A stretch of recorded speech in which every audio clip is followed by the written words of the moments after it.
In today's video, I'm going to teach you how to share your Google Calendar with someone, a simple yet powerful tool to keep everyone on the same page. Whether you're collaborating with a colleague on a project, planning events with your friends, or managing family schedules, sharing your calendar can make things much smoother. So, let's dive right in. To start, head over to Google Calendar. You'll want to do this on your computer, so open up your web browser and navigate to Google Calendar. Before you proceed, make sure you're signed in with the Google account that owns the calendar you wish to share. It's an important step because trying to share a calendar when you're not signed in or using a different account might throw you off track later on. Once you're in, take a look at the left sidebar where you'll find My Calendars. Hover over the calendar you want to share, and you'll see a small icon with 3 vertical dots. Go ahead and click on that.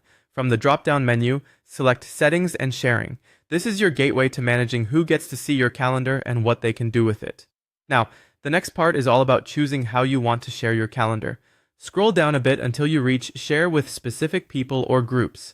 Here, you'll see the option Plus Add People and Groups. Click on it. A new window will appear where you can type in the email address of the person you want to share your calendar with. Enter their email and take a moment to think about the level of access you'd like them to have. Google Calendar offers several permission levels, and it's crucial to pick the right one for your needs. You can opt for See Only Free Busy, which essentially means the person can tell when you're available or not, but they won't see any event details. This is useful if you want to maintain privacy. If you don't mind sharing more, See All Event Details will show them everything. If you're working closely with someone, you might allow them to make changes to events. And for the greatest level of collaboration, you could choose Make Changes and Manage Sharing, giving them more control over the calendar. Once you've set the desired permissions, simply hit Send.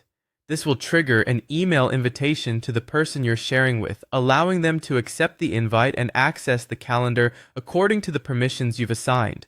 That's all there is to it. Sharing your Google Calendar is a straightforward process that can significantly enhance your communication and planning with others. I hope you found this guide helpful and that it makes managing your time a little easier. Thanks for watching and happy scheduling.